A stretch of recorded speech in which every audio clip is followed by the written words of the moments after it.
Salut à toutes et à tous, je suis extrêmement heureux de vous retrouver pour un nouvel épisode du Let's Trail Podcast, le podcast 100% consacré à la pratique et à la communauté du trail running.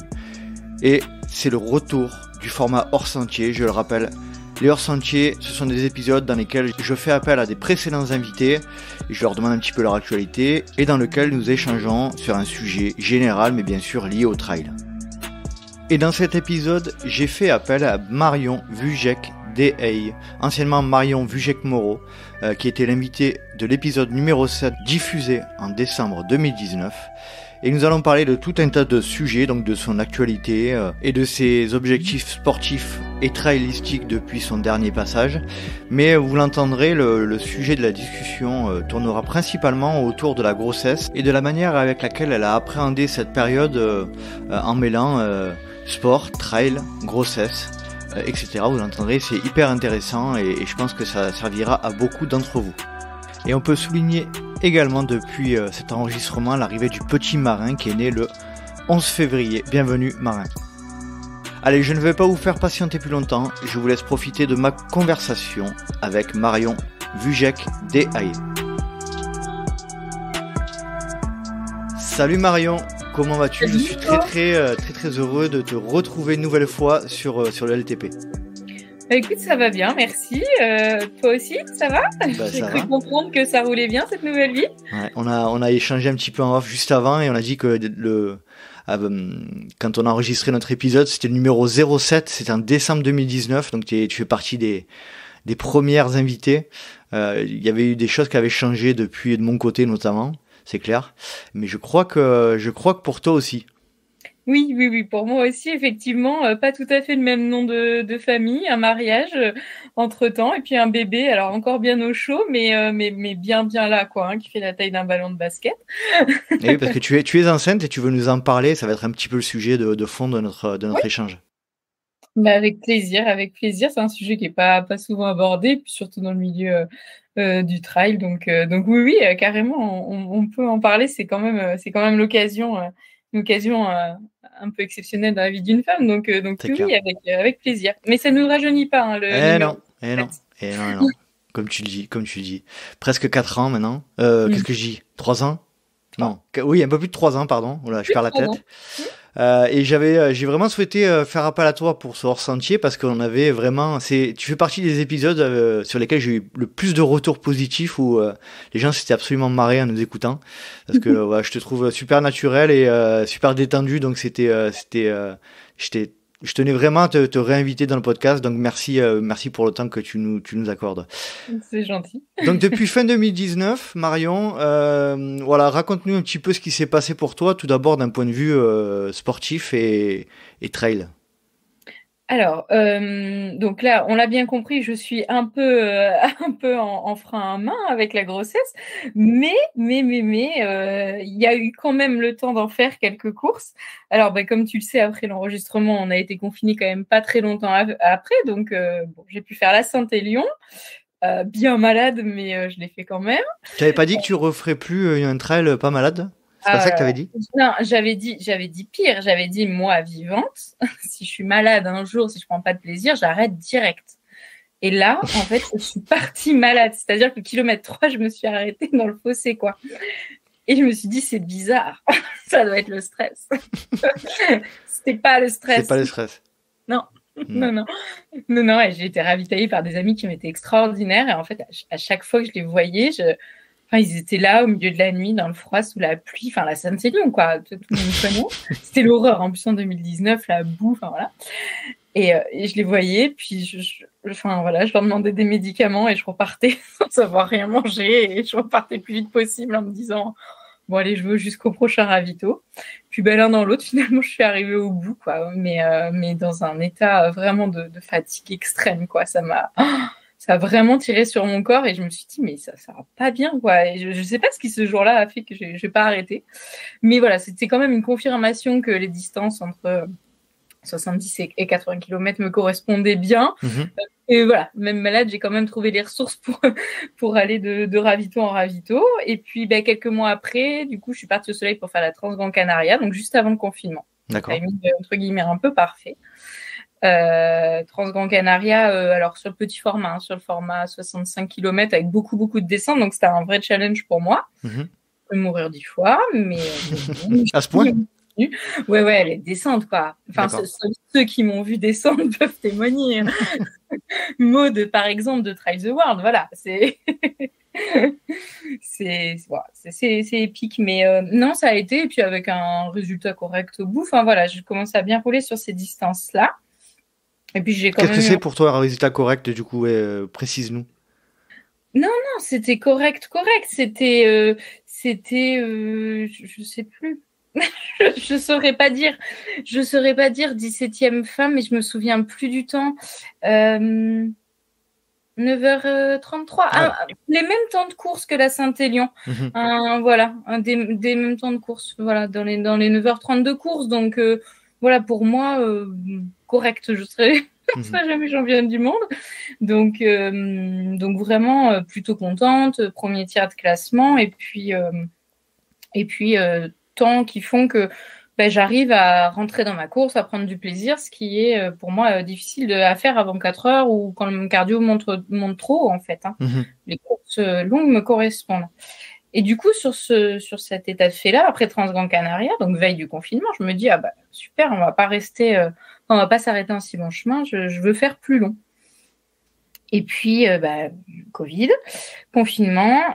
Au-delà du confinement, pas de visibilité sur le calendrier de course. Je ne sais pas comment ont fait les gens qui ont pu courir facilement en 2020. Il n'y a pas dû y en avoir beaucoup, je pense. Qui ont pu courir facilement. Il y en a eu, effectivement. Il y en a eu un peu en août. Il y en a qui ont réussi à aller faire leur course. Il y en a qui se sont accrochés au report. Et moi, j'avoue que j'ai complètement perdu la motivation. Et sans motivation, très dur de m'entraîner. Par contre, j'adore courir. Donc, j'ai continué à courir pendant 1 an. Donc là, on arrive du coup en mars-avril 2021. Ça fait 1 an que j'ai pas pris de dossard.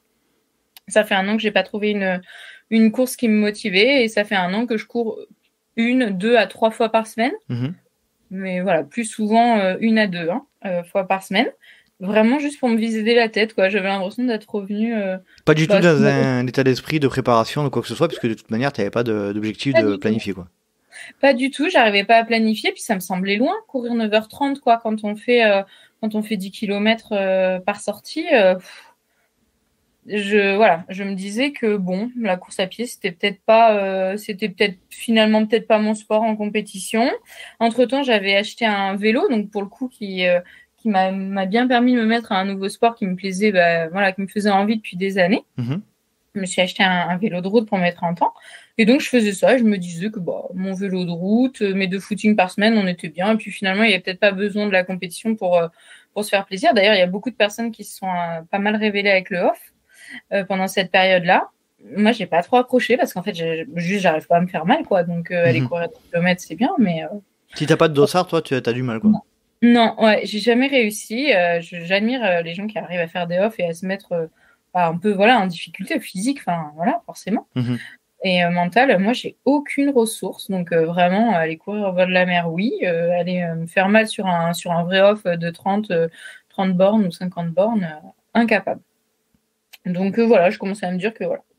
Et puis j'ai eu une invitation un peu surprise à l'Ultra 01. Parce qu'on m'avait dit gagnante un jour, invitée toujours. C'est vrai. Et le nouvel organisateur a tenu la promesse de des anciens organisateurs. Des anciens organisateurs, ouais. Parce que tu avais gagné l'Ultra 01. Ouais, j'avais gagné, c'était mon premier trail long, et puis du coup, j'avais gagné 80 km.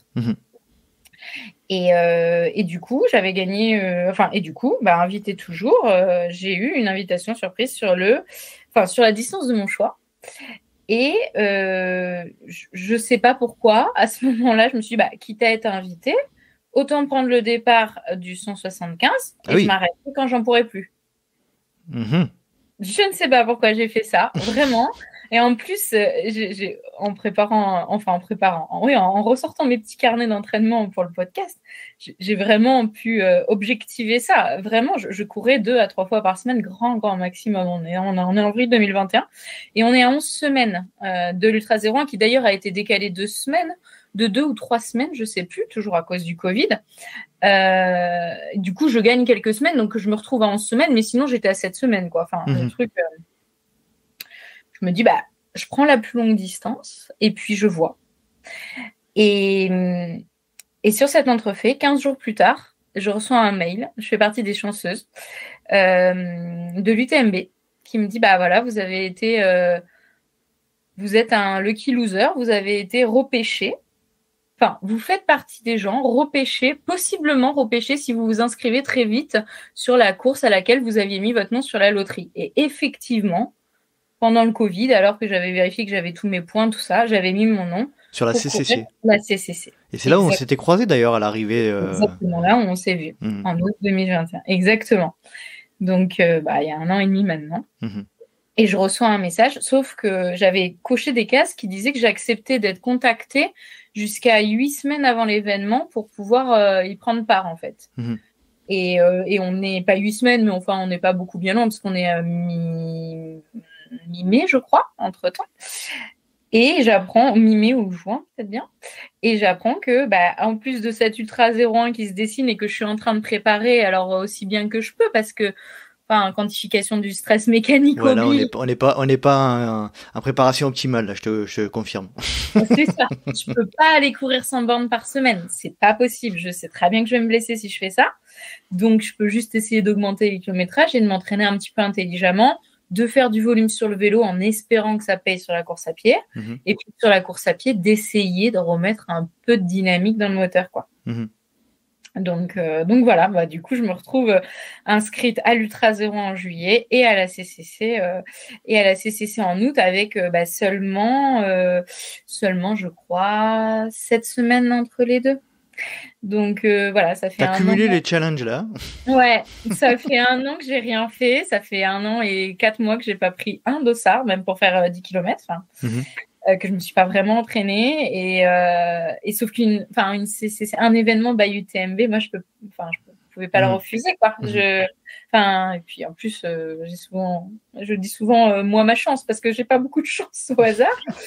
Je te comprends tout à fait. Voilà, on est d'accord. Donc je me dis c'est pas grave, je ferai l'Ultra 01 et je l'arrêterai. Je ne sais pas quand, mais je l'arrêterai peut-être tôt à la première base de vie, tant pis.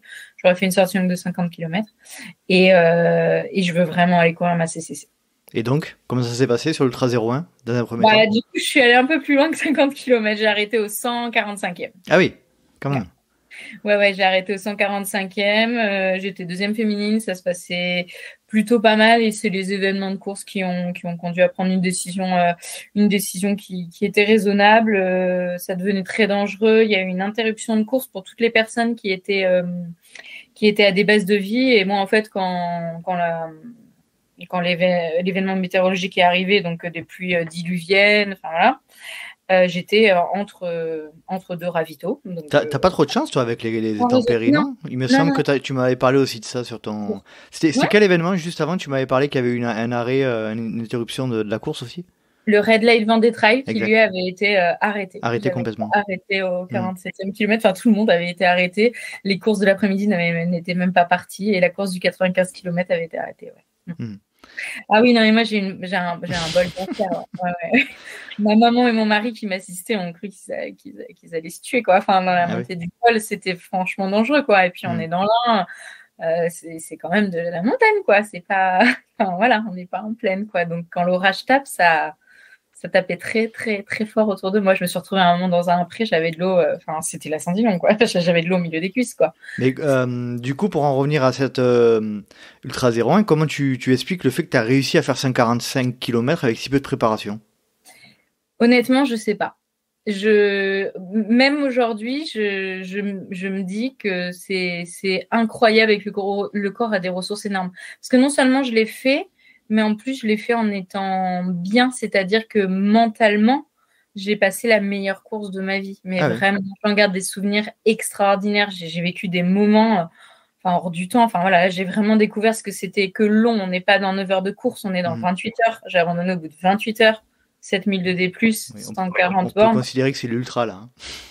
Là, on rentre dans l'ultra, effectivement. On est rentré depuis un moment dans l'ultra, quand même. Oui, on y est rentré depuis la première nuit où j'ai un blackout sur un ravito que je n'ai pas vu. Mon mari m'a parlé, je m'en souviens pas. Il m'a décrit les endroits et il m'a montré une photo. Voilà, pour moi, je suis jamais passée là, en fait. Donc, c'est vraiment, déjà dès la première nuit, alors, je sais pas, beaucoup de fraîcheur, certainement. Je me suis entraînée sérieusement pendant 11 semaines.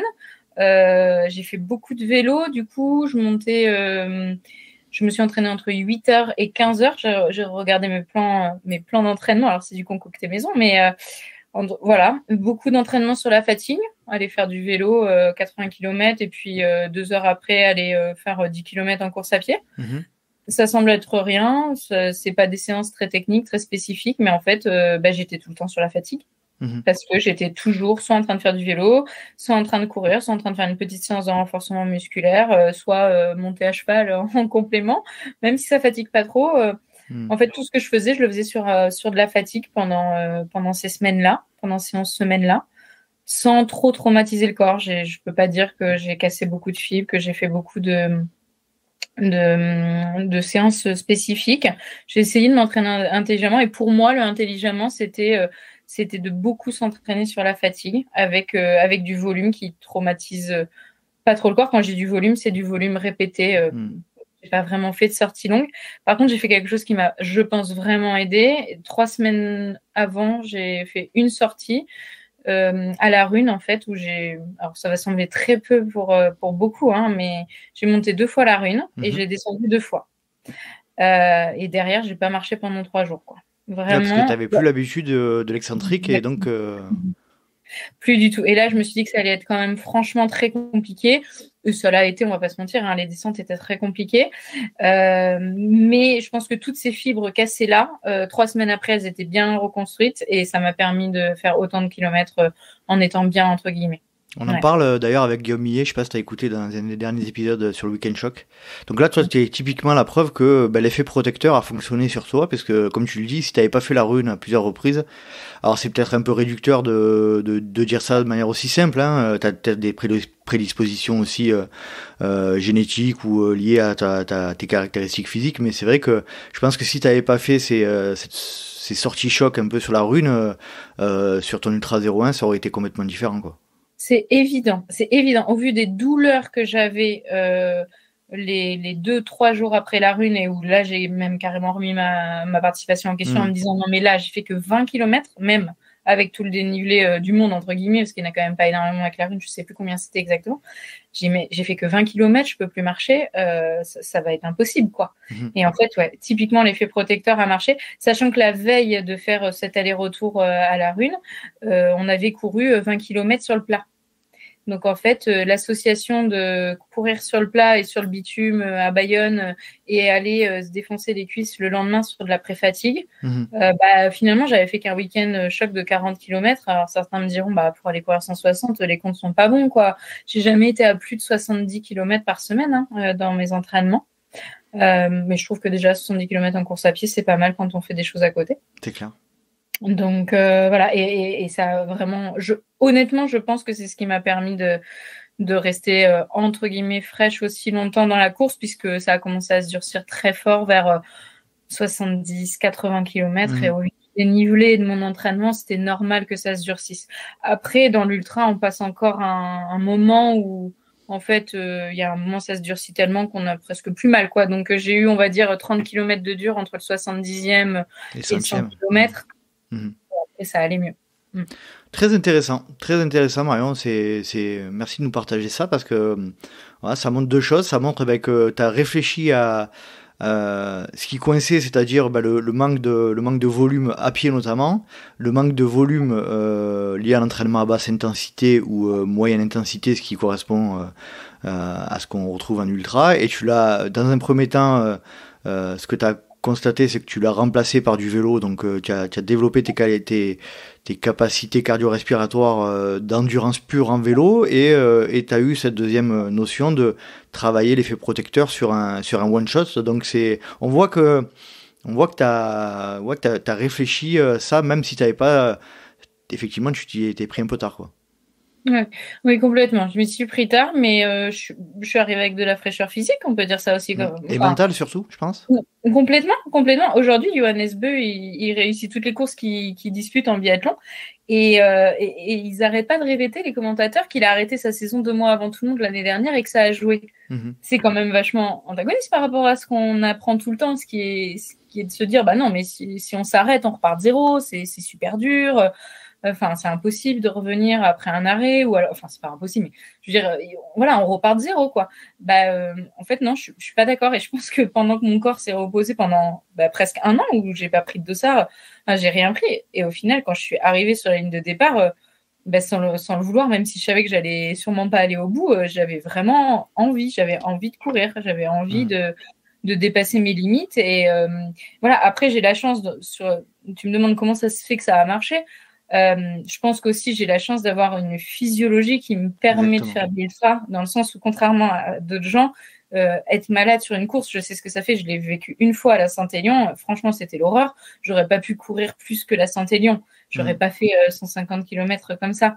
Alors que là, du coup, sur l'Ultra 01, j'ai fait mes 28 heures sans avoir de problème de ventre. Enfin, c'est tout bête, mais ça aide vachement à pouvoir continuer quand on a juste mal aux jambes. Après, ce qu'il faut dire aussi, c'est que tu avais peut-être aussi... moi, ce que je pense quand même, c'est qu'il y a, surtout dans l'endurance et dans l'ultra-endurance, il y a quand même une notion de mémoire du corps. Je pense que tu avais aussi accumulé depuis des années un certain volume d'entraînement. Le corps a certainement gardé tout ça en mémoire et il a suffi de peut-être quelques semaines, quelques mois et d'une bonne approche de la réathlétisation, entre guillemets, pour que ça fonctionne, hein, à mon avis. Oui, complètement. Complètement. La mémoire du corps, c'est pas un hasard.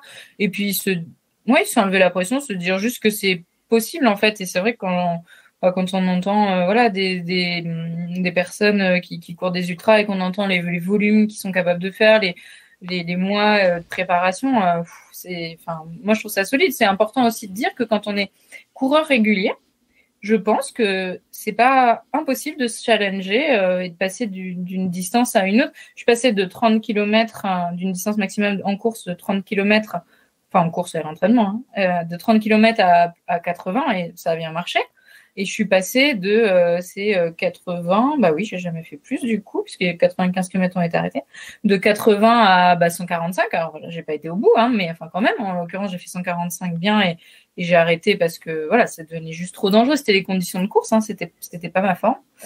Voilà, c'était dangereux pour tout le monde et voilà, mes proches voulaient juste pas me laisser partir et je les comprends. Et je suis arrivée sur 145 en étant encore bien, entre guillemets. Donc, ça prouve que oui, c'est possible. Il y a la mémoire du corps et tout ce qui compte aussi, c'est les intensités, quoi. Voilà, respecter les intensités qu'on met dans la pratique. Exactement. Et en parlant d'intensité, pour terminer sur cette Ultra 01, toi, tu avais t'as des connaissances. On sent que tu es assez curieuse sur la pratique aussi, hein. Je pense que tu t'intellectualises aussi pas mal ta pratique. On a l'impression quand même que sur cette Ultra 01, t'es parti avec une notion de l'intensité à mettre dans l'effort. Tu peux nous en parler un petit peu de ça?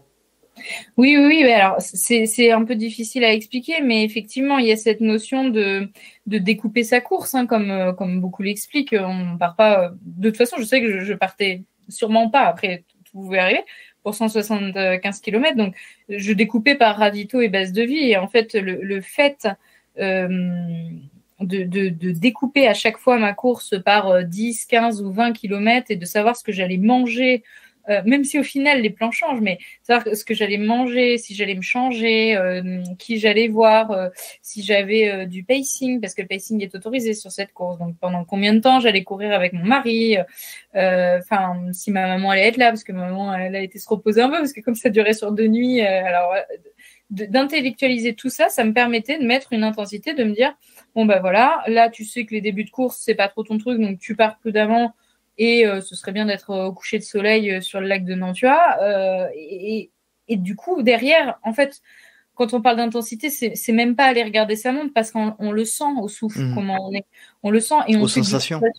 Aux sensations. Et au début de course, moi, je ne suis jamais bien, en fait, parce que c'est trop le stress, il y a trop de trucs qui se dégagent. Donc, je savais qu'il fallait vraiment m'écouter. Voilà. Donc, même plus que t'écouter, même te mettre un peu le frein à main au début, parce que effectivement, se laisser submerger par l'adrénaline, etc., ça peut avoir un effet problématique au départ. Hein. Ouais. Exactement.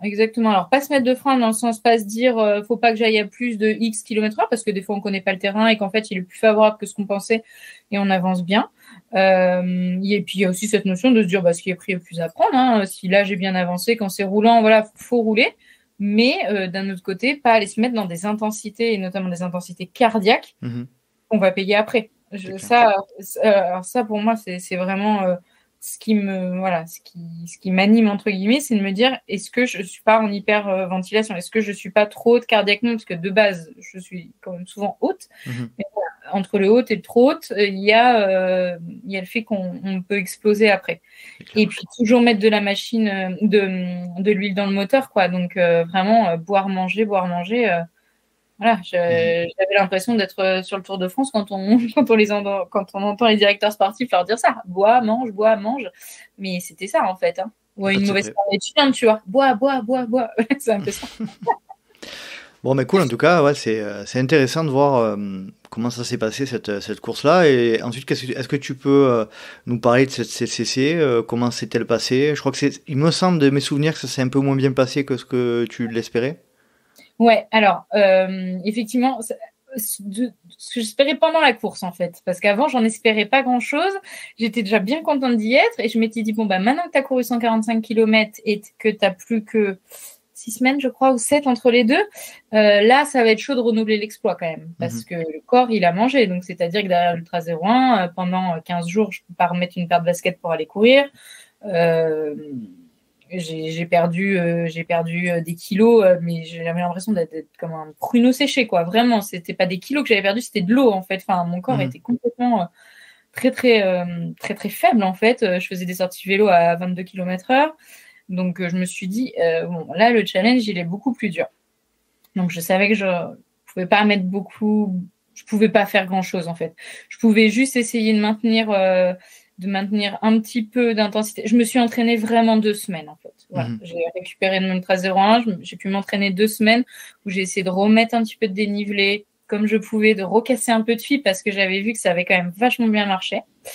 Et puis, je me suis dit que de toute façon, j'avais la meilleure des préparations avec la sortie longue. Donc, en théorie, sur la distance, le temps, je devais le tenir. Après, voilà, c'était comment ça allait se passer et qu'est-ce qui allait se passer pendant la course. Et là, donc, j'ai pas été déçue, effectivement. Parce que du coup, alors, comme c'était Covid, on n'avait pas d'assistance possible sur les 3 premiers ravitaux, je crois. Donc, du coup, j'ai vu ma famille quand même super tard dans la journée. Et ça c'est dur pour moi. Parce que c'est vrai que j'entends le débat qu'il y a aujourd'hui sur l'interdiction des assistances. Voilà, bon, à contrario, moi, j'y tiens, entre guillemets, particulièrement. Ça me fait beaucoup de bien de courir et de voir mes proches qui m'aident, qui me parlent, voilà, j'ai l'impression de savoir pourquoi je fais ça. Et donc là, je les ai pas vus pendant très longtemps, plus de 50 km, presque 50 km, je crois. Et j'ai pas passé de temps dans les ravitaux. Alors déjà que de base, je passe pas trop de temps dans les ravitaux. Là, en fait, j'ai pas mangé, quoi. J'ai pas assez mangé, j'ai pas assez bu et je l'ai payé bien plus tard. Donc, je l'ai payé dans la nuit. Donc, en fait, je fais une course où je suis en avance sur mes prévisions pendant toute la journée, une bonne partie du début de nuit et ça se passe bien. J'arrive au col des montées. Donc, là, on a quand même fait... on a fait 80 km, quoi. Il reste pas grand-chose. Et puis on monte la tête au vent. Et en fait, j'ai fait un espèce de blackout entre col des montées et tête au vent. Je pense que c'est une hyporéactionnelle parce que j'avais très bien mangé au dernier ravito, qui pour le coup était assisté.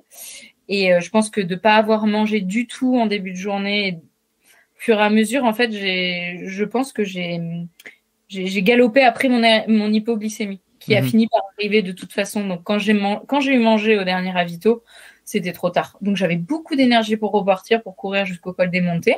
C'est une pente toute douce. Hein. Par contre, entre col des montées et tête au vent, là, c'est plus du tout. C'est plus pareil. Voilà. Et là, ça a été l'enfer. Et puis ensuite, entre Tête au Vent et La Flégère, je crois, la portion de 3 km dans les cailloux. Donc, il y avait 3 km à faire. J'ai mis 1 heure pour la faire. J'ai perdu, du coup, 1 heure sur mon estimatif. Donc, c'est pour ça que quand on s'est vu le lendemain, je pouvais pas être hyper satisfaite de ma course parce que dans l'ensemble, 20h30 pour faire la CCC, pour une fille, entre guillemets, qui a recommencé à courir sérieusement depuis mai, c'est top. Je suis contente. Mais la façon dont ça s'est passé, c'était vraiment C'était décevant. Ouais, c'était décevant parce que là, j'ai vraiment compris les gens qui prennent, je sais pas, un mur sur marathon ou qui disent non, mais j'ai arrêté parce que je pouvais plus. En fait, moi, c'était ça. Alors, je savais que j'allais pouvoir finir parce qu'il y avait 8 km de descente une fois que j'avais passé le dernier point. Mais je l'ai fait vraiment dans un état où je me disais juste un pied après l'autre. J'avais même rangé mes bâtons parce qu'en fait, en m'appuyant sur mes bâtons, je me tordais quand même les chevilles. J'avais rangé mes bâtons et je me concentrais sur chaque pas en me disant voilà, faut juste que tu retrouves ta famille à Chamonix, tu auras bouclé la CCC, peu importe le temps que tu mets, il faut la boucler cette CCC. Et c'est vrai que autant j'ai pu essayer de jouer, remonter un peu, courir en me faisant plaisir sur 80 km. Autant les 15 derniers, c'était relativement l'enfer et particulièrement cette histoire de montée terrible à Tête au Vent. Et ces 3 km dont on nous dit qu'ils sont plats et puis on le voit en plus qu'ils sont plats. Enfin, on se dit c'est bon quoi. Là, ça descend jusqu'à Chamonix. Il y a 10 bornes de descente, mais non.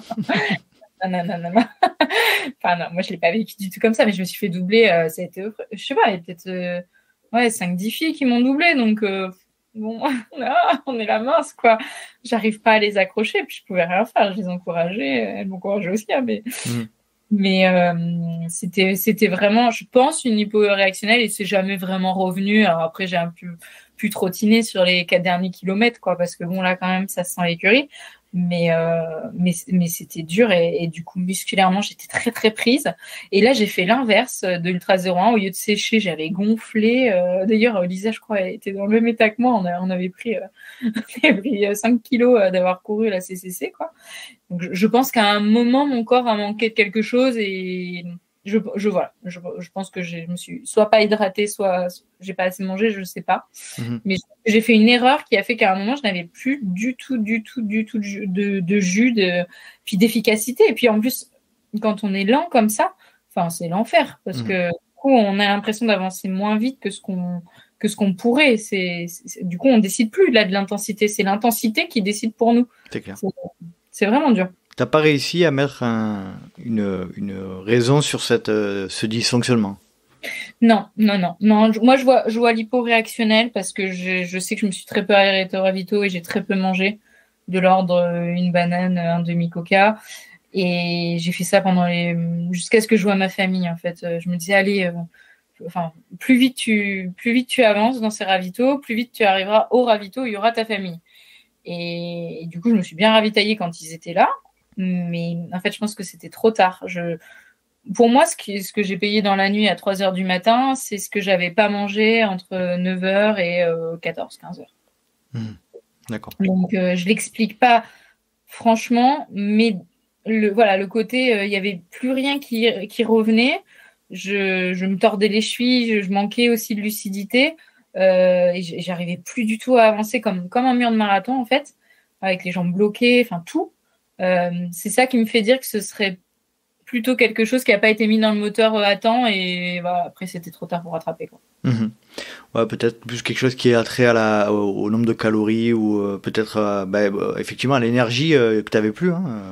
Énergie pas disponible et en plus quand je vois que ça va mal et qu'on est au milieu de la nuit dans le col des montées, je prends un gel, donc on est au kilomètre 90 et je prends un gel et le gel il me remet pas dedans et je me dis c'est bizarre, normalement un gel ça te fait du bien et après je reprends presque plus rien et du coup je me dis que le gel il n'était pas suffisant pour me remettre en fait parce que d'habitude les gels ça me remet, donc ça veut dire que je pense que je maintiens une glycémie qui est correcte et qui me permet de faire des courses plutôt régulières parce que c'est vrai quand on analyse mes courses, que ce soit 30 km ou 80, je les cours presque à la même allure, donc je pense que mon énergie disponible est toujours un petit peu la même et elle est assez lissée.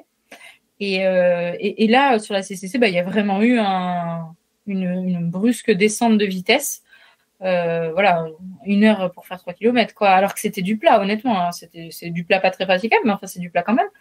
Et j'avais plus du tout d'énergie. Donc oui, moi, je pense que tu as raison. C'est quelque part une énergie qui était plus disponible, une chute d'hypoglycémie qui arrivait plus à se remettre à un niveau, en fait. J'ai dû réussir à la maintenir toute la journée, l'après-midi, là, notamment, en mangeant ravito, mais jamais assez pour reprendre ce qui m'avait manqué le matin.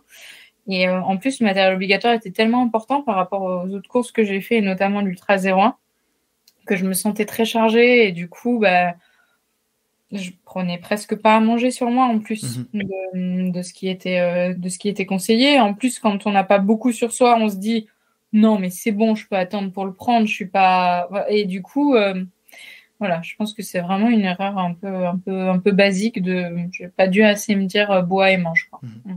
Et l'arrivée à Chamonix, donc, décris-nous-la un peu. Ah bah là, pour le coup, c'est magique. Alors là, on oublie tout.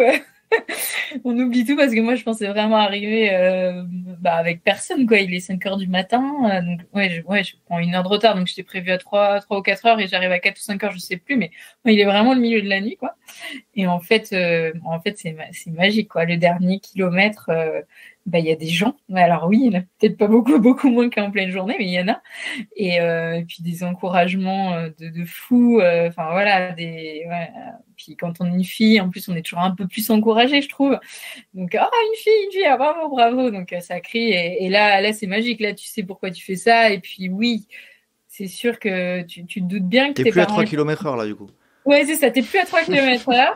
Tu te doutes bien que tes parents et ton mari ils t'attendent depuis un peu longtemps parce que tu t'es pas bête, tu sais que tu as ralenti ton intensité et ton allure, donc voilà, tu sais que tu es en retard sur l'horaire prévu, mais t'as plus mal nulle part et t'es juste trop content d'être allé au bout, quoi. Tu te dis mais ouais, j'ai fait le demi-tour, quoi. J'ai fait la moitié d'un de mes plus grands rêves en course à pied et c'était une première étape du grand rêve, quoi. Donc ah ouais, là pour le coup, j'avais plus mal, je courais pas vite quand même, hein. On va pas se mentir. Mais je courotais. J'étais là, quoi. Bon. Super. Donc, pour le partage, Marion. Ouais. Est-ce que du coup, tu peux nous expliquer un petit peu entre cette CCC et aujourd'hui ce qui s'est passé au niveau sportif, s'il y avait une ou deux dates à retenir, des choses dont tu souhaiterais parler? Alors au niveau sportif, du coup, après la CCC, bien sûr, du coup, corps fatigué. Hein, là, forcément, hein, deux ultras en un été, c'était beaucoup, c'était certainement beaucoup trop. Donc je me dis voilà, je coupe tout, j'arrête tout. Et puis 4 semaines avant le marathon de La Rochelle, je sais pas, je me dis c'est à 1 heure de la maison, je vais prendre un dossard. Donc je vais m'entraîner en 2 semaines. Et donc j'ai fait mon premier marathon à La Rochelle en décembre 2021. 2021, voilà. Après avoir fait pas mal de vélo après la CCC, parce que du coup, j'étais un peu contente de poser les baskets, de pas aller dans les sentiers, de pas aller manger de dénivelé. Enfin voilà, j'avais l'impression quand même d'avoir accompli entre guillemets un petit rêve. Et même s'il y avait ce goût d'inachevé de l'Ultra 01 qui me donnait envie de repartir sur un 100 miles, je savais que c'était ni raisonné ni raisonnable de le faire dans les mois à venir. Donc voilà, c'est dans un coin de ma tête, mais voilà, je savais qu'il fallait pas jouer avec le corps, pas trop en tout cas. Donc voilà, et du coup j'ai juste pris un dossard pour le marathon de La Rochelle où je me suis fait bien plaisir au mois de décembre et puis, comme je voulais remettre ça parce que j'avais plus d'objectifs trail, j'ai repris un dossard pour Paris où je m'améliore un petit peu mon temps. Je fais 3h17 en avril 2022 et c'était mon dernier dossard de course à pied. J'ai pas fait du tout de trail du coup en 2022 parce qu'on avait le projet bébé qui s'est fait après la CCC en fait. Et je savais bien que mon corps avait besoin de d'énergie et que fallait pas en perdre trop sur les sentiers. En tout cas, j'avais la sensation d'avoir entre guillemets accompli un truc mais personnel, hein, mais tu vois, accompli passer à une autre étape, quoi. Voilà, exactement. J'avais envie de passer à une autre étape et je me suis dit que ce serait pas mal de voir si j'avais de la vitesse intrinsèque pour pourquoi pas demain pouvoir aller faire un 100 miles un peu roulant et voir si ça marche. Je me suis dit que c'était jamais perdu de courir des marathons. Puis c'est une belle expérience, surtout, marathon de Paris. Carrément, c'était magique, ouais, carrément. Ouais, pour le coup, c'est complètement différent. C'est pas le même sport, c'est pas les mêmes émotions. Par contre, voilà, je suis certaine que ça pourra m'aider. Et là encore, tu le dis, le corps, il a une mémoire et voilà, il sait que faut courir à 4,35, 4,40 du kilo, je sais plus. Voilà, pendant 42 bornes et voilà, pour préparer un 100 miles cette fois peut-être un peu plus plat que l'Ultra 01, ce sera chouette. Donc voilà. Parfait Marion, bah merci pour ce retour sur tes objectifs passés. On a échangé quelques fois ensemble pendant toute cette période, notamment sur cette période là où où il y avait le projet bébé comme tu disais. Et on en parlait aussi un peu en off avant. Tu me disais que tu avais quand même une volonté de parler de cette période un petit peu compliquée, c'est souvent le cas un peu. C'est souvent le cas chez beaucoup dans beaucoup de situations, dans beaucoup de couples. Est-ce que tu peux nous partager un petit peu cette, alors sans rentrer trop forcément dans le détail pour pas pas rentrer trop dans la curiosité, mais voilà, nous parler un petit peu de cette période un peu compliquée. Oui. Alors, compliqué, je sais pas, mais c'est quand même un peu délicat dans la vie d'une femme. En tout cas, ça peut l'être parce que c'est vrai que souvent on s'imagine qu'on va arrêter la pilule et qu'on va être enceinte le mois après. Et ça marche pour plein de filles et c'est tant mieux. Mais on sait que voilà, chez nous les sportifs, c'est pas forcément automatique. Je pense que je vais pas revenir sur les sujets qu'a abordé Lisa à ton micro. C'était intéressant, c'était passionnant et il y en a eu. Ça a été abordé d'autres fois d'ailleurs. Avec Blandine et Marion aussi. Exactement. Donc ça sert à rien de s'y appesantir, mais enfin quand même, quand on arrête la contraception et qu'on voit que nos règles reviennent pas, là on se met à douter quand même. On se dit ah oui ça va pas être évident pour faire un bébé. Donc on a beau nous dire que c'est parce qu'on a pris des années de contraception, non. En fait c'est peut-être pas tout à fait vrai et voilà c'est pas moi qui en parle le mieux, mais il y a certainement aussi pas mal de troubles hormonaux qui font que oui ça revient pas forcément naturellement et du coup les essais bébés sont entre guillemets pas aussi fluides que ça pourrait en avoir l'air en se disant voilà on essaye un mois et puis le mois d'après c'est bon ça a marché quoi. Non c'est pas tout à fait comme ça. Donc voilà je savais qu'il fallait je savais parce que je l'avais entendu sans trop l'entendre mais voilà qu'il fallait être patiente. On parle de 6 mois, 1 an, pour que les femmes tombent enceintes. Bon, une stade comme ça, au milieu de nulle part, c'est pas évident. Et puis, on a toute la copine, on connaît tous une copine qui est tombée enceinte en 15 jours. Donc, du coup, voilà, parce que moi, j'ai un problème. Donc, voilà, en fait, j'avais quand même vu qu'hormonalement, les ultras me détraquaient. C'est-à-dire que après, voilà, mon corps réagissait. Après l'Ultra 01 et après la CCC, j'avais des réactions physiques, hormonales oula, c'est un peu le chamboulement là-dedans. Parce que, comment tu le décrirais? Notamment ces règles soit manquantes, soit irrégulières, des saignements qui arrivent au milieu de nulle part, alors que non, c'est juste pas censé arriver, sauf que 3 jours après un ultra, on se réveille, oh c'est bizarre. Les gonflements dont je te parlais, alors je sais pas si c'est lié aux hormones, je suis pas médecin du tout, hein. Je sais pas, mais en tout cas, le corps il morfle. Je suis sortie de l'Ultra 01, j'étais séchée comme un pruneau, je suis sortie de la CCC, j'étais gonflée comme une ballon de baudruche. C'est pas naturel de courir pendant 20 ou 30 heures en mangeant peu, pas assez, mal, trop salé, trop sucré, je sais pas. C'est peut-être pas que les hormones, bien sûr, mais en tout cas, le corps encaisse. Ça a des répercussions, quoi. Oui, bien sûr, quelque chose qui n'est pas naturel, c'est être privé de sommeil, privé de nourriture et devoir continuer un effort physique, quoi qu'on en dise, c'est pas la chose la plus naturelle qui soit. Donc derrière, ça demande un peu d'énergie entre guillemets pour que le corps se remette en forme. En tout cas, moi, ça m'en a demandé et j'ai pas voulu réenchaîner sur des trails.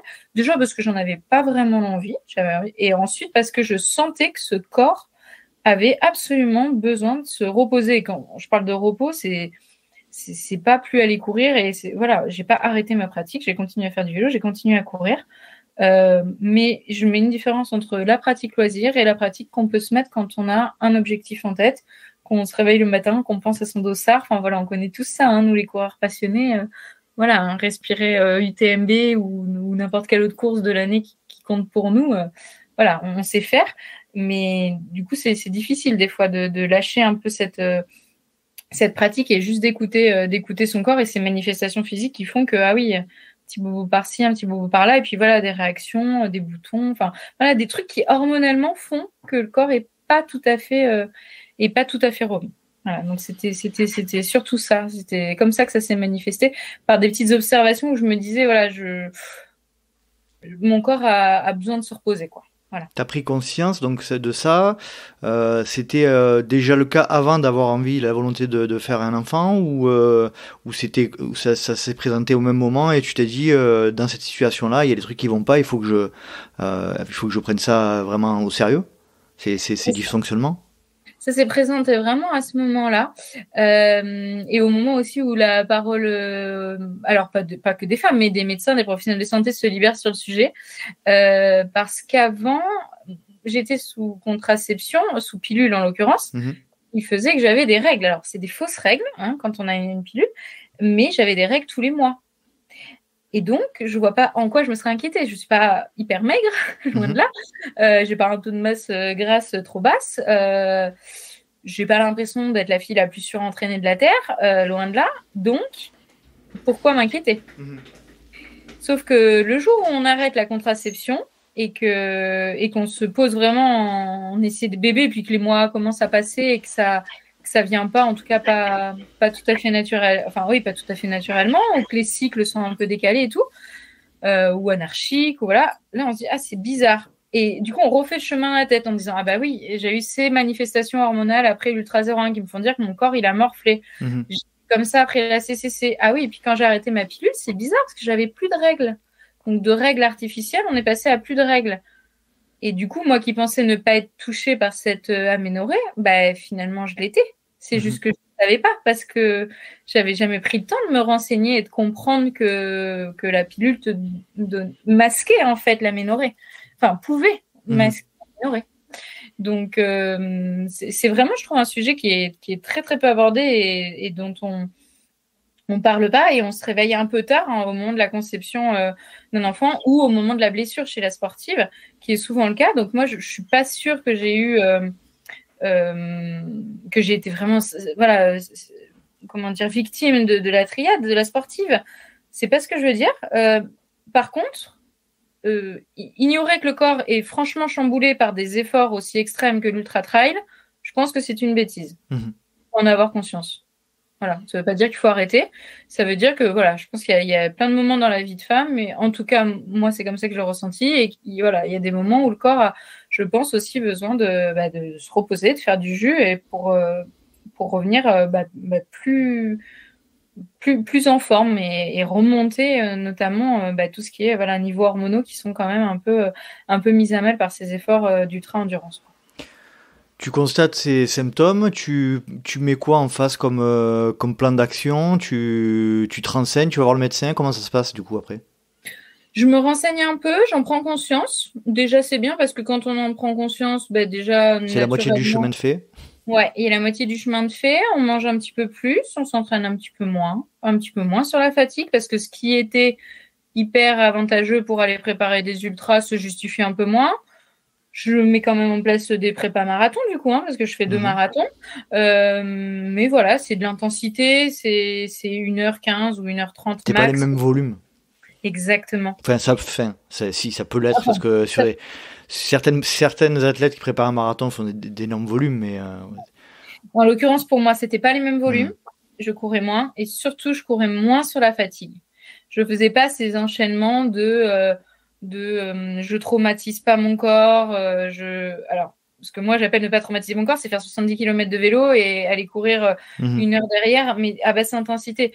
Par contre, j'ai fait des séances où je me suis décalqué le cardio, enfin vraiment des trucs, des 30-30, des séances de vitesse qui étaient super violentes sur le moment, mais je suis pas sûre que le corps les vive très mal. En l'occurrence, je récupérais bien de ces séances et quand derrière, il y a une journée entière à rien faire et que la prochaine séance, c'est un footing, au final, voilà, j'avais pas l'impression que ça me faisait du mal en tout cas. Donc, je change un peu ma façon de m'entraîner, mais ce qui pourra, je pense, être regardé pour plus tard, je pense. Mais en tout cas, je change un peu ma façon de m'entraîner. J'arrête ce systématique de sur la fatigue à jeun aussi. Je m'entraînais beaucoup à jeun. Je suis quelqu'un qui m'entraîne beaucoup à jeun pour pouvoir justement aller retrouver des conditions qu'on peut avoir en ultra. Donc là, pour la prépa marathon, j'arrête. J'en fais un de temps en temps, bien sûr, parce que j'aime bien ça, me lever et partir courir. Mais voilà, j'en fais pas beaucoup. Donc, je change quand même ma façon de m'entraîner. Je mets plus d'intensité, moins de fond, moins de fatigue, moins de sur la fatigue, mon fameux sur la fatigue. Et puis voilà, en fait, le chemin, il est presque naturellement fait quand on remange. Enfin, quand on mange plus, en fait. Enfin, quand on se met à manger plus, à s'entraîner moins. Toi, t'as senti que c'est rentré dans l'ordre quasi naturellement, quoi. Oui, c'est complètement rentré dans l'ordre naturellement. Et après les mois passés, mais on s'inquiétait pas trop parce qu'il y avait cette fameuse phrase qui disait de 6 mois à 1 an. Donc au final, on était encore bon dans les délais entre guillemets. Et puis je sentais que mon corps, ça devenait régulier. J'avais mes règles, elles étaient revenues. C'était à peu près des cycles bien calés. Et du coup, je me suis dit là pour le coup, il n'y a plus aucune raison que ça marche pas. Et puis on met ça dans un coin de sa tête. On se fait quand même un petit marathon de Paris en se disant j'espère que je suis pas enceinte ou que je suis pas en train de compromettre mes chances, parce que voilà, j'avais quand même vraiment on avait vraiment envie de ce bébé, donc on voulait pas que ce soit trop long non plus. Et puis voilà, ensuite on s'est mariés et puis un petit voyage de noces plus tard, les conditions étaient réunies pour le coup là. En voyage de noces, le corps se repose vraiment. J'ai fait qu'un footing, on a fait qu'un footing pendant le voyage. On était en all inclusive, donc on a fait que manger. T'étais pas en déficit calorique, quoi, on va dire. J'étais pas en déficit calorique. Non, mais c'est bête à dire, mais c'est vrai que ne plus sauter du coup un petit déj, toujours bien manger 3 repas par jour et puis un goûter, parce que mince quoi, c'est du all inclusive. Non, mais c'est vrai. C'est fait pour ça. Ouais, c'est fait pour ça. Et du coup, je suis revenue. Puis là, on avait la super belle nouvelle, mais je vivais normalement. Et pour preuve, je voulais me mettre un petit peu après mes marathons à l'ultra distance en cyclisme. Et justement, dans le but d'aller me préparer pour faire un 100 miles, parce que j'avais pas oublié cette idée, même si voilà, j'espérais que ce soit pas en 2022, puisqu'on voulait concrétiser ce projet bébé. Mais voilà, j'ai toujours cette histoire de 100 miles. Et du coup, donc l'ultra distance, et je me suis retrouvée à courir un 200 km. Alors, c'est pas encore de l'ultra distance, mais c'est de la longue distance quand même à vélo. Un 200 km enceinte sans le savoir, quoi. D'accord. Donc, bébé était déjà bien accroché. Et moi, j'étais bien essoufflée sur ce 200 km. Donc, l'histoire a expliqué ensuite pourquoi c'était le cas. Donc, voilà, tout ça pour dire que, je suis pas du tout en train de dire qu'il faut arrêter le sport quand on est en essai bébé. C'est pas le but, mais voilà, je pense qu'il faut adapter et puis s'écouter. Donc, voilà, on est rentré de voyage de noces. Moi, j'ai continué, j'ai repris mes entraînements. Je m'étais bien reposée pendant 15 jours. Et puis, j'étais prête à me remettre un peu sur le vélo, un peu beaucoup d'ailleurs. J'ai préparé mon 200 km, j'ai fait mon 200 km et puis voilà, la bonne nouvelle est arrivée. On peut résumer un petit peu cette période-là pour toi, c'est aussi pour revenir un petit peu sur ce qu'on disait avec Blandine et Marion lors de l'épisode sur le trail et la grossesse. C'est peut-être, on n'a pas obligation d'arrêter le sport, notamment dans la période de la conception, mais il faut aussi quand même à un moment donné s'écouter et prendre conscience de son état. Si on a, comme tu le disais, des soucis un peu hormonaux, etc., ça va forcément un peu défavoriser les chances d'y arriver aussi. Donc voilà, ne pas arrêter le sport, ça c'est clair, parce que voilà, il y a pas de danger particulier, hein. Je crois que scientifiquement c'est pas prouvé que faire de sport ça réduise les chances de concevoir un enfant. Par contre, effectivement, si, comme tu le disais, on dénote des soucis hormonaux, des soucis d'aménorrhée, etc., là, forcément, il faut se poser la question, et toi, c'est ce que tu as fait.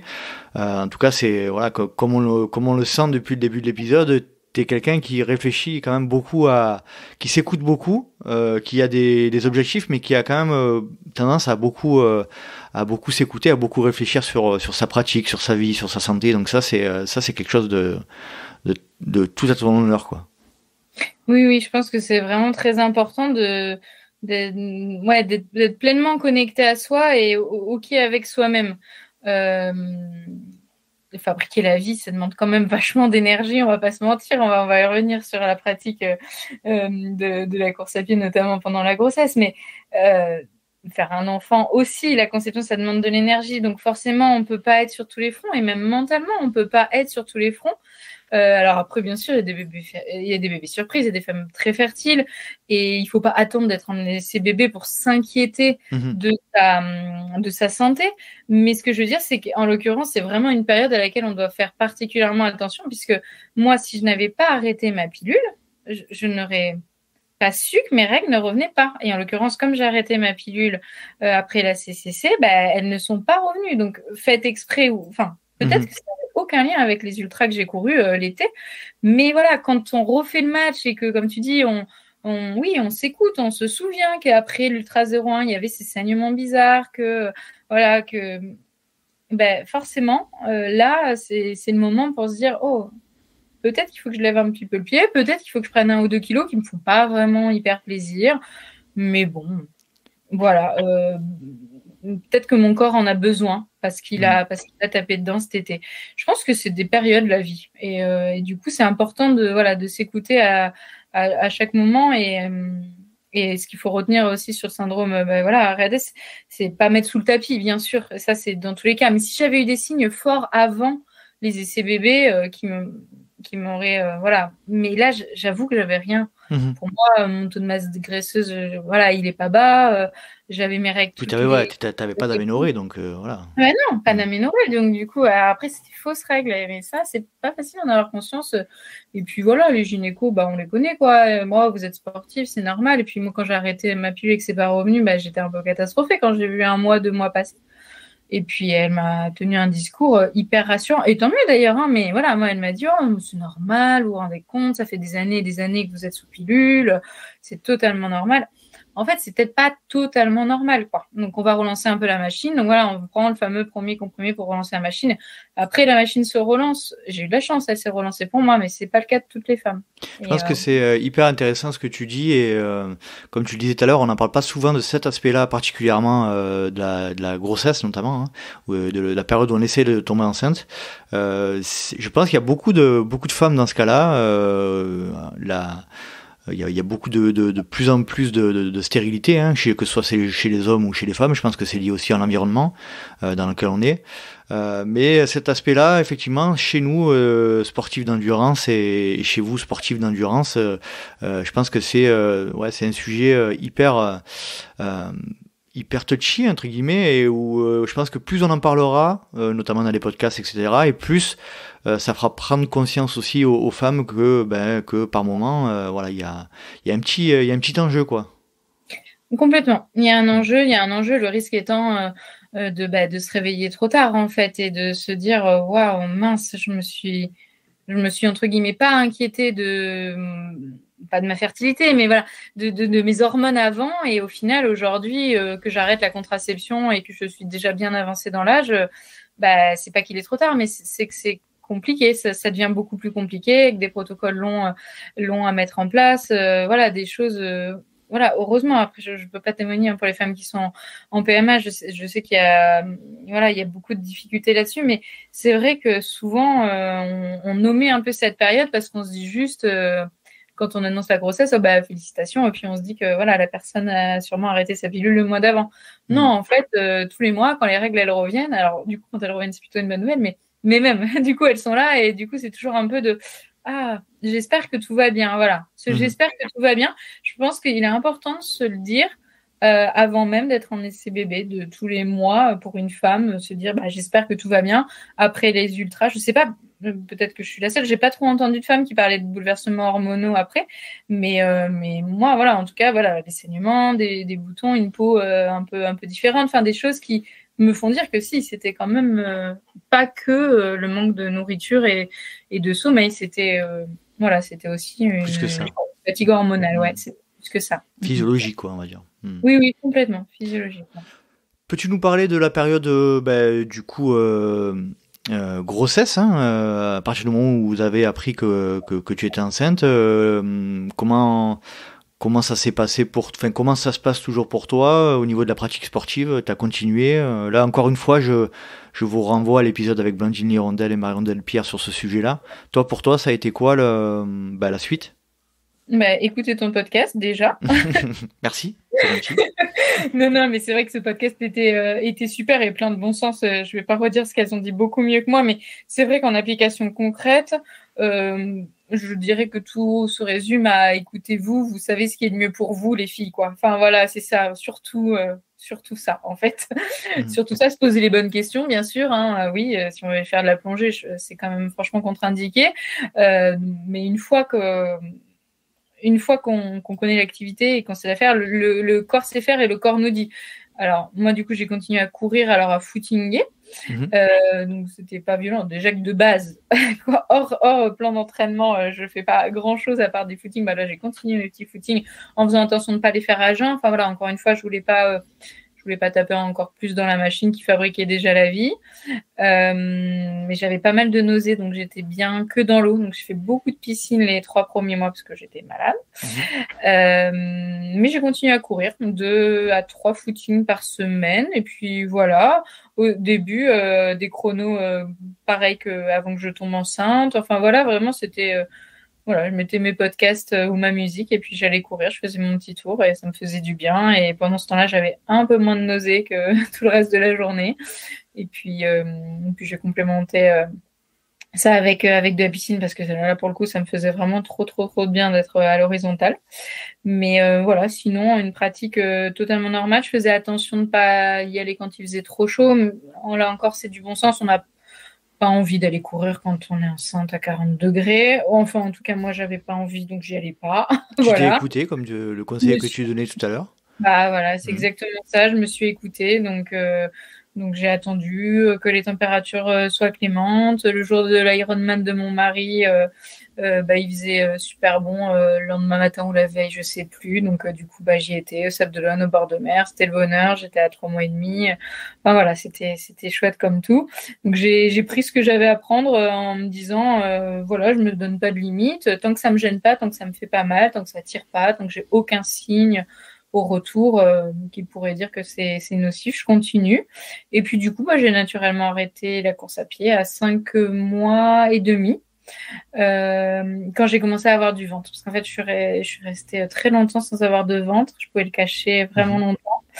C'était assez impressionnant. Il était tout vertical, mon bébé. Donc du coup, j'avais pas de ventre et c'était un peu mon aspect psychologique. Je montais à cheval et je courais tant que j'avais pas de ventre. Et donc, voilà, j'ai fait ces 2 activités-là. J'ai arrêté la natation dès lors que j'avais plus de nausées, ça n'avait plus d'intérêt.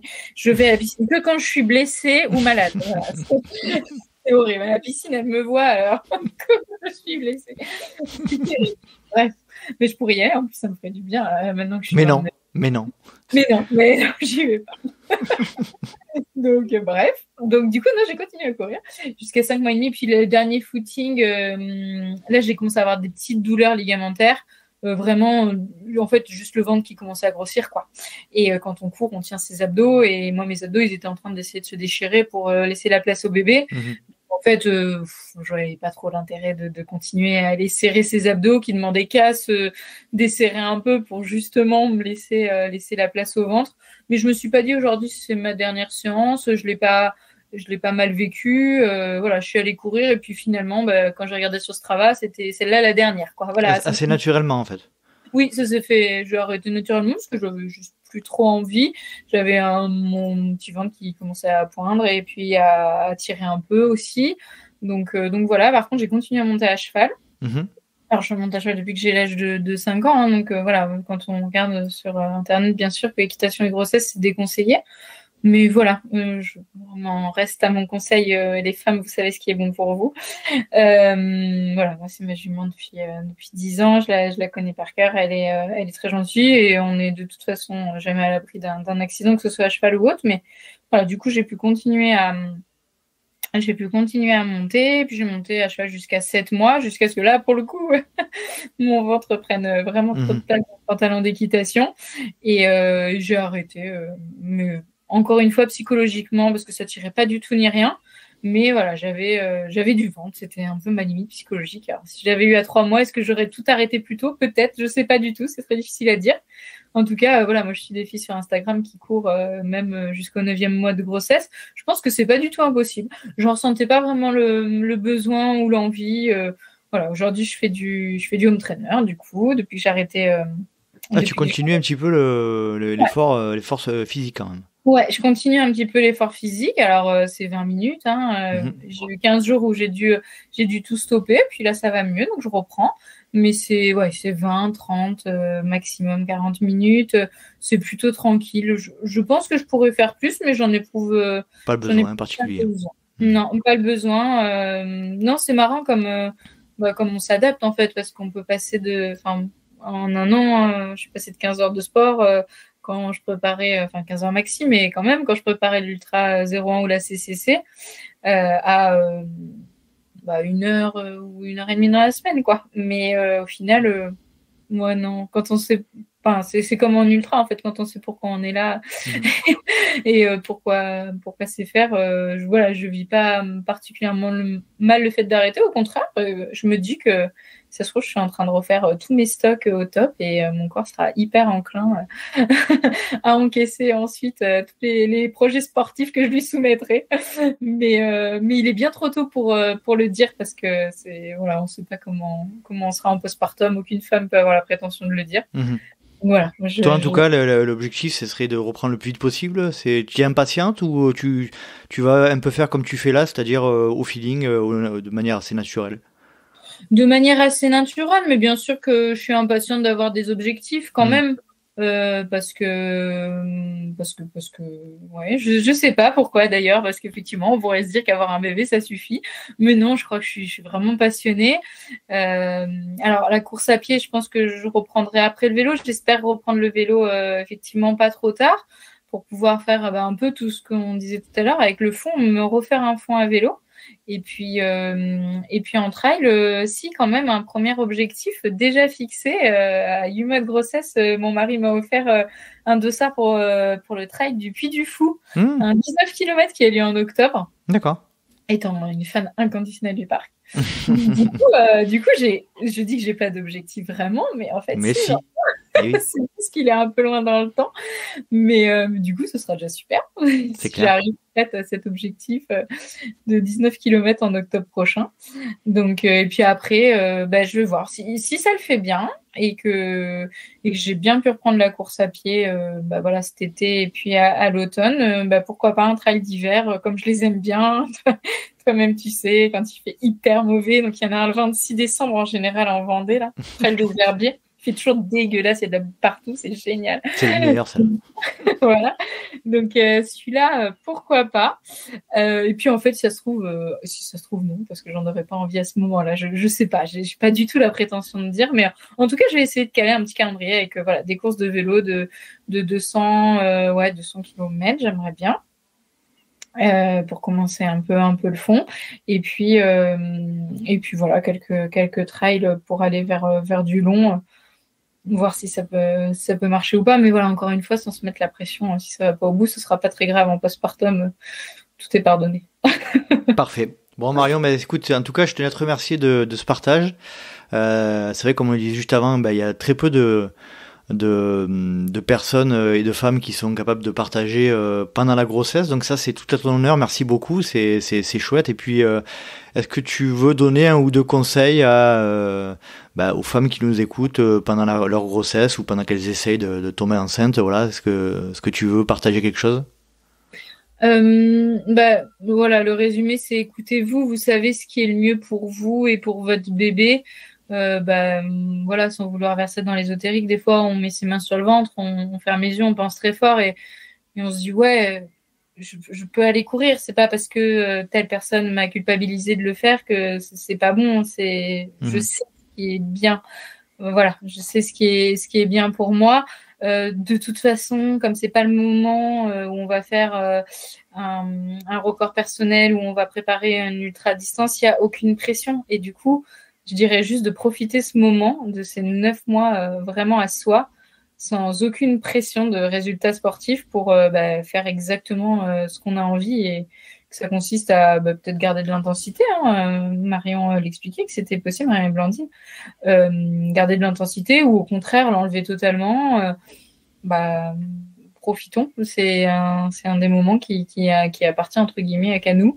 Donc c'est bien de justement aller donner un sens à sa pratique en se disant pourquoi je fais ça, et la réponse est souvent pour mon bonheur, parce que ça me fait du bien, quoi. Que ce soit du home trainer, de la natation, monter à cheval. Moi je pensais pas que j'allais autant monter à cheval, et j'étais à cheval 3 fois par semaine jusqu'à 7 mois. Vraiment j'ai adoré ça, j'étais bercée, j'étais vraiment bien à cheval. Donc voilà, avant, j'aurais pas du tout dit que j'allais faire ça. Je pensais que j'allais garder le vélo très longtemps. Et le vélo, j'ai arrêté à 3 mois et demi. J'avais l'impression comme si j'allais tomber avec les calotos, en fait, même si j'en fais depuis plus d'1 an. C'est pas naturel. Je fais pas de vélo depuis que j'ai l'âge de 5 ans avec des calotos. Donc c'est là qu'on voit que chaque cas est différent, quoi. Ouais, exactement. Ah oui, complètement. Marion, c'était parfait. Écoute, merci encore une fois pour ton partage d'expérience. On vous souhaite tout le meilleur à toi et à ton mari, qui se prénomme déjà, je me rappelle plus. Pierre-Alexandre, qu'on salue. Merci pour ce partage. Je pense que ça va servir à beaucoup d'entre vous. Et puis à très vite. Peut-être on se croisera à l'arrivée de l'UTMB ou ailleurs. Mais oui, parce qu'il va falloir en faire le tour maintenant. Je sais pas quand, mais il va falloir en faire le tour. En tout cas, c'était un réel plaisir, et puis on garde le contact, Marion. Tu resteras quand même, tu feras quand même toujours partie des premières invitées du LTP de cette vieille époque où je commençais. Donc merci en tout cas d'être là et d'avoir été là. Merci Nico, merci beaucoup. À très vite. À très vite. Bye bye. Et voilà, cet épisode est à présent terminé. J'espère que vous avez apprécié cette conversation avec Marion Bugec-Dehaye, que je remercie une nouvelle fois du temps qu'elle a accordé aux auditeurs du LTP et aux auditrices du LTP, surtout aux auditrices. Si vous souhaitez rejoindre le Let's Try Podcast sur les réseaux sociaux, rien de plus simple, rendez-vous sur Facebook ou Instagram à Let's Try Podcast. Mais vous pouvez également me suivre sur Facebook, Instagram, LinkedIn ou Strava à Nicolas Guilleneuf ou Nico Guilleneuf, et je vais épeler mon nom Guiheneuf, parce que oui, c'est un nom qui est compliqué à épeler. Merci papa, merci maman. Si vous souhaitez aider le podcast à être connu et faire en sorte que la communauté grandisse, n'hésitez pas à en parler à au moins 2 personnes autour de vous. 2 personnes, c'est le minimum. Et si vous voulez également aider le LTP, vous pouvez vous rendre sur les plateformes Apple Podcast et Spotify, mettre 5 petites étoiles et un petit commentaire. Sinon, n'y allez pas, ce n'est pas la peine.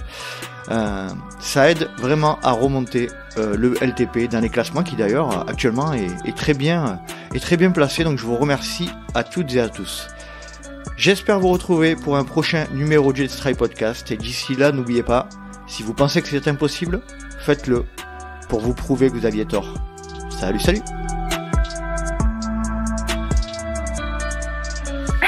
Yaya, sors. Allez. Et le château, elle s'appelle Chamonix. C'est vrai? Oui, le jeu de mots, c'est le Chamonix. Ah, moi je connaissais le jeu de mots avec le Chatterton, tu vois. On avait un chat qu'on appelait Terton, et ça faisait le Chatterton, ça me faisait beaucoup rire. Mais le Chamonix, ça marche aussi. Le Chamonix, ça marche aussi.